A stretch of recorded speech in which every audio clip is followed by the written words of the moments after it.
I'm here at King's Gym in Oakland, California, a staple in the Bay Area boxing community for many years.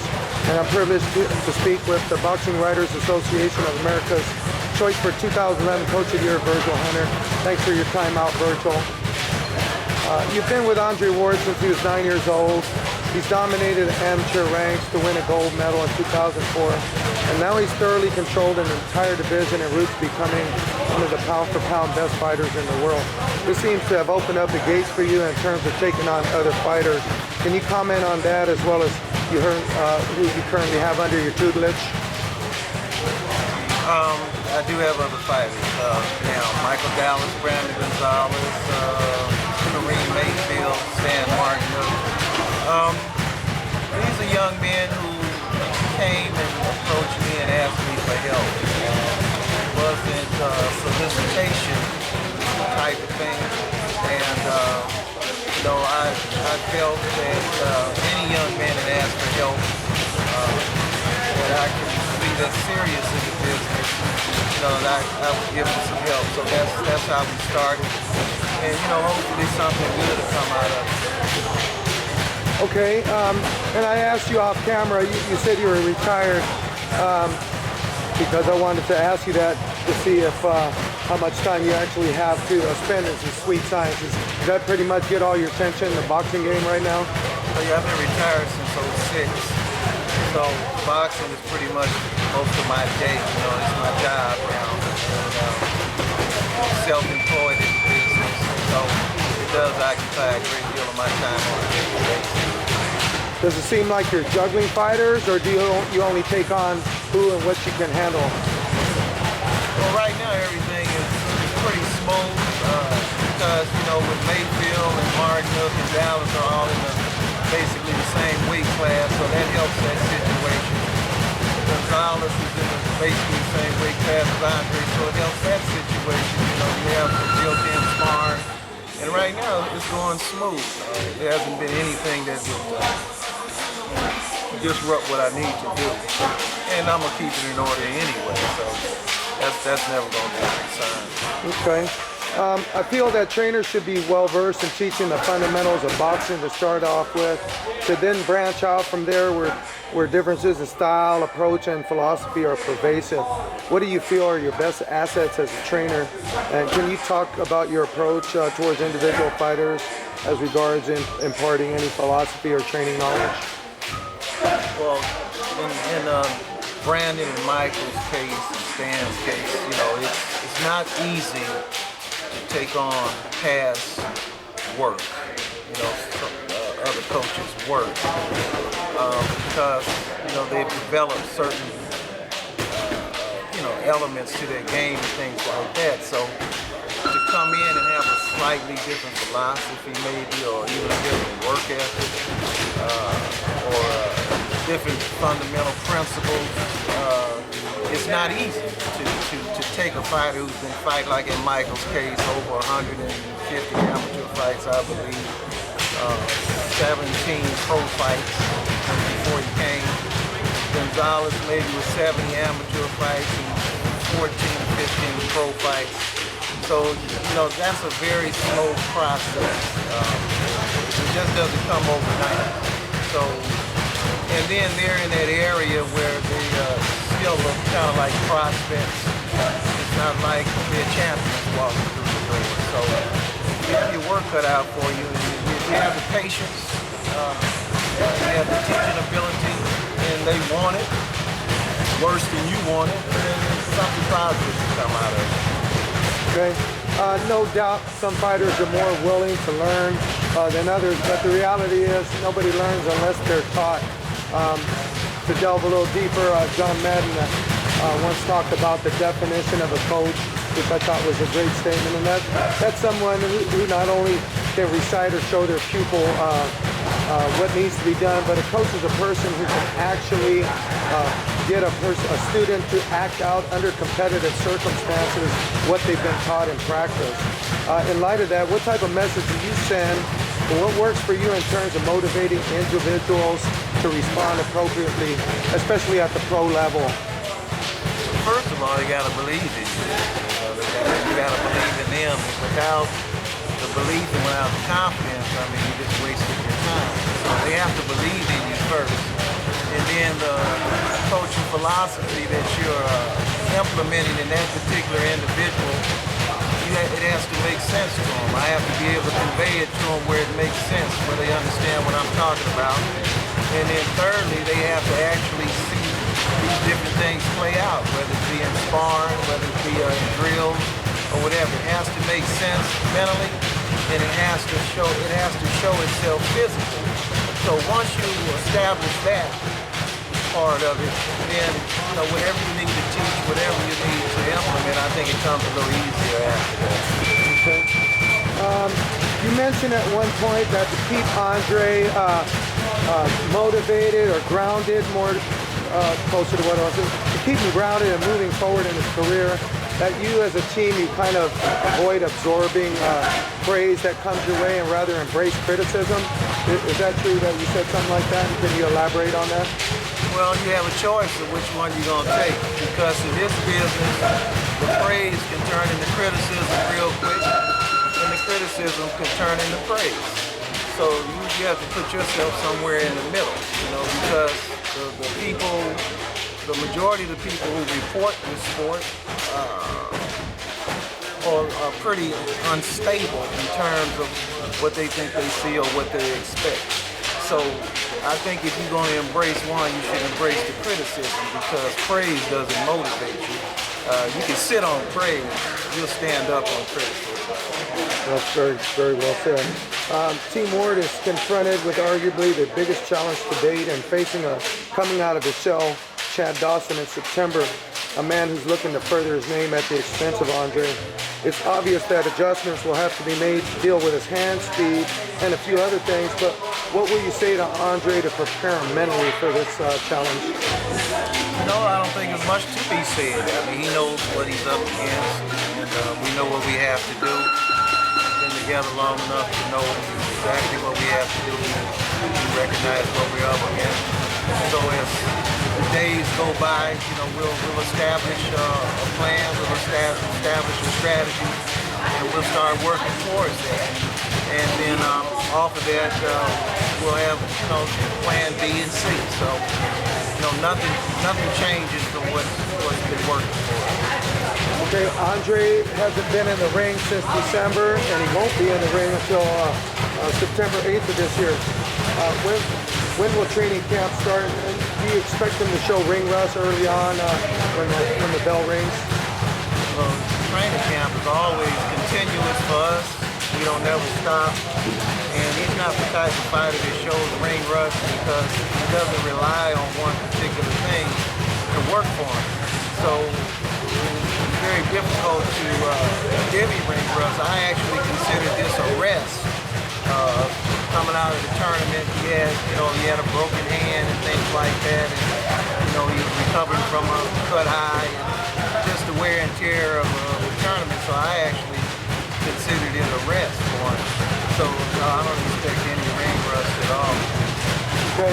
Speaking of hand, he's fully recovered, 100% ready to go. And is fully recovered. Okay. Dawson's apparently not risking his light heavyweight title coming down to 168, and this might be a better question for his trainer, Mr. Scully, but I'll ask your opinion anyway. Are you surprised that he's willing to come down to super middleweight, and do you consider that a mistake? No, I'm not surprised. He said more than one occasion, even before he challenged for this fight, that he'd become a super middleweight. He's been saying that. So I'm not surprised. His coach said that he's very light anyway. He doesn't have a weight problem. He doesn't scale down. And actually, that he's right at the weight, one in the 170s right now. So I don't think that's going to be a problem he's working on. Okay. You were an admirer of Larry Holmes, a heavyweight who lasted for 7 years atop that division by primarily utilizing a jab. Now in Andre's fights, he's very effective with his jab that sets up the table for just about everything that he does. Was there a conscious effort on your part from the beginning to teach him that jab and have him feature that as a weapon? It was the first punch taught. So advocate of the jab. I think it's very necessary, and I don't think that you can do some of the things that need to be done in a fight unless you have not only used the jab, but have an understanding of how to use it and when. I'm definitely an advocate of the jab. That's the first to most important punch to me in boxing. On another note, 2 major fights have recently been canceled due to a positive steroid test, which have led many to believe that boxing is on a level where Major League Baseball is or was. Do you believe performance enhancers are more widespread than what appears to be on the surface? And how is this thing going to be fixed? Well, I mean, you know, you got people saying it, and then you've had situations, although in these particular cases, it doesn't seem like they were purposely trying to get a performance enhancement edge. I mean, one, I guess, was below the allowed limit, and the other one seems to be contamination. So, in those 2 fighters' cases, I don't think that I can say they were looking for an edge. I think in all sports, performance enhancement is prevalent. How bad it is and how widespread it is in boxing, only one knows. But it's definitely a subject that should be, addressed. It's definitely a subject that should be taken seriously. I interviewed Robert Guerrero recently, and he's of the opinion that boxing is on a par with other sports where steroid use is rampant. He also feels strongly about the issue, commenting that there should be severe consequences for those who try to gain an unfair advantage, because this is boxing and people are trying to put the hurt on you. In other words, it's a safety issue to him.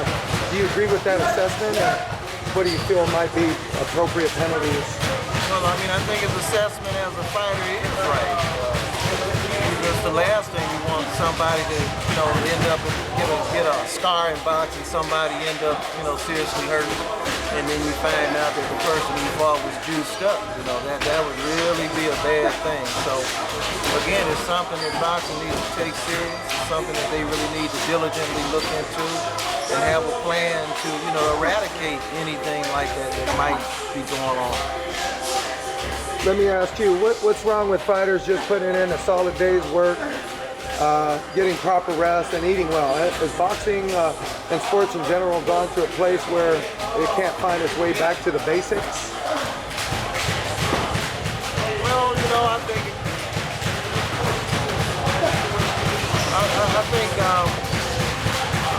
ask me the question here. Oh, I'm sorry. Yeah, I mean, what's wrong with fighters just working hard, getting proper rest and proper nutrition? Has boxing and other sports generally gone to a place where it can't find its way back to the basics? Well, I mean, just like in most sports, until you get to the big time, you don't get to the big time money. So the guys want that money, and they see opportunity for the money. The temptation to get an edge is there.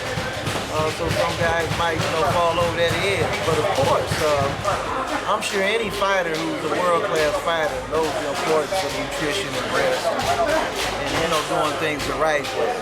But I'm sure there's some who, wouldn't mind maybe looking for a little something extra. Back to matters at hand, you have both Mike Dallas Jr. and Brandon Gonzales appearing on Friday Night Fights this coming week. You obviously know their strengths and weaknesses, but what of their opponents? What do you know of them, and what do you expect from Mike and Brandon, who are both intent on breaking through to the upper echelons of the sport? Let's start with Mike Dallas. Well, plain and simple, Michael Dallas is in a tough fight.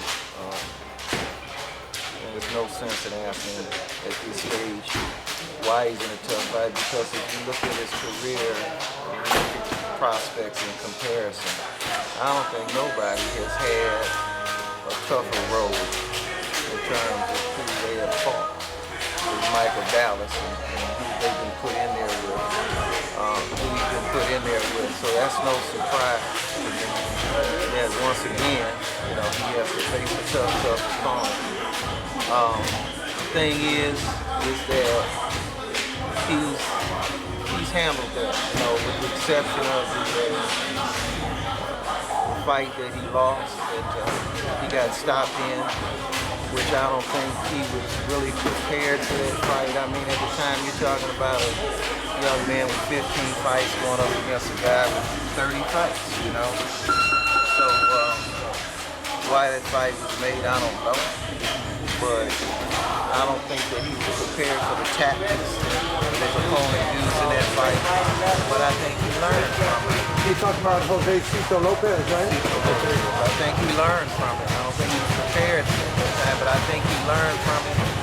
And I think that once he and I got together, that he got an understanding of what he was up against in his business in the past that he was most likely going to have to take, because he doesn't have a fan base like most African American fighters don't. So when you don't have that going for you, your road is a little tougher. You know, they're not going to preserve or protect you as easy as they would somebody who has a fan base.